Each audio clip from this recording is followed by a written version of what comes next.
نحمده ونصلي على رسوله الكريم أما بعد فأعوذ بالله من الشيطان الرجيم بسم الله الرحمن الرحيم ومن يقتل مؤمنا متعمدا فجزاؤه جهنم خالدا فيها وغضب الله عليه ولعنه وأعد له عذابا عظيما। সম্মানিত দর্শক শ্রোতা, অত্যন্ত ভারাক্রান্ত হৃদয়ে আজ আপনাদের সামনে উপস্থিত হয়েছি। বিষয়টি সকলের কাছেই জানা। গত 17 তারিখ দিবাগত রাতে টঙ্গীর ইস্তেমার মাঠে অবস্থানরত দ্বীনী ভাইদের উপর সাদিয়ানি গ্রুপ তথা সন্ত্রাসী বাহিনীর ন্যাক্কারজনকভাবে যে আক্রমণ এবং তারা যে হত্যাকাণ্ড চালিয়েছে, সত্যি ভাবতে অবাক লাগে। দ্বীনের দাওয়াত এবং দ্বীনের দায়ী হওয়ার দাবি করে কিভাবে একজন মুসলমান আরেকজন মুসলমানকে এভাবে ঘুমন্ত অবস্থায় আক্রমণ করে কিভাবে মানুষকে রক্তাক্ত করতে পারে, এটা তো আসলে বুঝেই আসে না, মাথায় ধরে না। তাহলে কি তারা যে আগে বলেছিল তারা কিছু করতে চায়, তারা কি সেটাই তাহলে দেখালো? তো এটা তো তাহলে পূর্ব পরিকল্পিত বিষয়।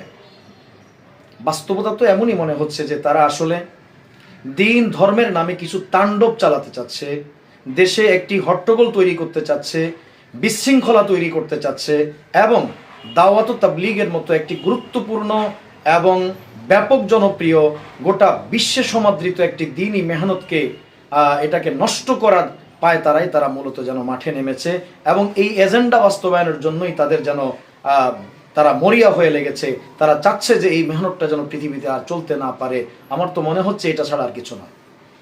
কারণ যেখানে আল্লাহ পাক সূরাতুন নিসার তেলাওয়াতকৃত এই আয়াতে কারিমা স্পষ্ট বলেছেন, কেউ যদি কোনো মুমিনকে ইচ্ছাকৃত হত্যা করে তাহলে ফাজাজাউহু জাহান্নামু খালিদান ফিহা, তার শাস্তি হলো জাহান্নাম এবং সে চিরদিন সেথায় থাকবে।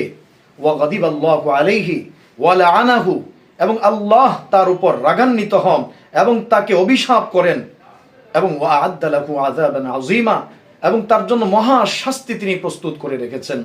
এই আয়াতের মর্মটা যদি কেউ অন্তত একটু জানে, তাহলে সে কি করে একজন মুসলমানের উপর, ঘুমন্ত একজন ব্যক্তির উপর, নামাজরত তাহাজ্জুদরত ব্যক্তিদের উপর এভাবে আক্রমণ করতে পারে, এটা আসলে কোনো মুসলিমের পক্ষে সম্ভব নয়। আসলে এমন ঘটনা কারা করতে পারে আর কেমন মনোভাব হলে এই ধরনের আচরণ তারা করতে পারে, বিষয়টা কিন্তু আমাদের কাছে দিবালোকের মতো পরিষ্কার। আমাদের দেশে কিছু মিডিয়া এখন এইভাবে প্রচার করছে দুই গ্রুপের সংঘর্ষ। কিসের দুই গ্রুপ? তাবলীগের গ্রুপ মূলত একটি, হক্কানি উলামায়ে কেরামের তত্ত্বাবধানে যেটা চলছে এটাই মূলত তাবলীগ, দাওয়াত ও তাবলীগের কাজ। আর বাকি যেটা চলছে এটা সন্ত্রাসী কর্মকাণ্ড এবং এরা সন্ত্রাসী হিসাবে এটা বারবার পরিচয় দিয়েছে। 18 সালেও তারা পরিচয় দিয়েছে, আবার এই 24 সালেও তারা এসে দেশের ষড়যন্ত্র করছে।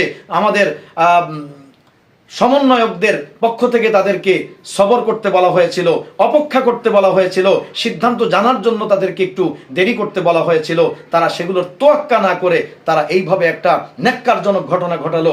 অথচ বিষয়টা আমরা এখনো, আমাদের তো ওলামায়ে কেরাম যদি তাদের ভিতরে কোনো ভিন্ন চিন্তা থাকতো তাহলে তো তাদেরকে ভাগেও পাওয়া যেত না। কিন্তু এমন হীন মানসিকতা ওলামায়ে কেরাম রাখেন না। প্রকৃত তাবলীগের দায়ী যারা, তারা এই ধরনের চিন্তা ভাবনা কখনো করে না, এই ধরনের মানসিকতা তারা রাখে না। এই কারণে তারা এখনো বাংলার জমিনে টিকে আছে, নচেত তাদের অবস্থা কিন্তু বড় বেগতিক হয়ে যেত। প্রিয় দেশবাসী, এই মুহূর্তে আমাদের যে আহ্বান, তারা যে সমস্ত চক্রান্তগুলো করে যাচ্ছে, ইস্তেমার ময়দান, কাকরাইল মসজিদ সহ যেই তবলীগের কাজগুলো আগে যেভাবে চলে আসছে, শুরাই নিজামের অধীনে, হক্কানি উলামায়ে কেরামের অধীনে এগুলো পরিচালিত হবে এবং এখানে তাদের কোনো অংশগ্রহণ থাকতে পারবে না, তারা এগুলোতে শরীক হতে পারবে না। বরং তাদের এই যে হত্যাকাণ্ড তারা ঘটিয়েছে, আমরা এর সুষ্ঠু বিচার এবং তদন্ত করে এদের প্রকৃত যারা এর হোতাগুলো আছে চিহ্নিত করে করে এদের বিচার আমরা দাবি করি এবং এদের বিচার যেন হয় এবং এই সন্ত্রাসী বাহিনীকে এই দেশ থেকে যেন নিষিদ্ধ করে দেওয়া হয়। তবলীগের নামে অন্তত এরা যেন আর দেশে কোনো কিছু করতে না পারে। আমরা আমাদের সরকার প্রধানের কাছে এবং যারা আরো দায়িত্বশীল রয়েছেন তাদের সকলের কাছে এই আহ্বান রাখবো। আমরা এটাই বলতে চাই যে এদের সুষ্ঠু বিচারও করা হোক এবং এই নামে দেশে অন্তত তবলীগের এই নামে তারা যেন কোনো কিছু করতে না পারে, তাদের এই গ্রুপটাকে সম্পূর্ণরূপে নিষিদ্ধ ঘোষণা করা হোক। আমরা এই আহ্বান রেখেই আমি আমার বক্তব্য শেষ করছি। ওয়া মা তৌফিকি ইল্লা বিল্লাহ।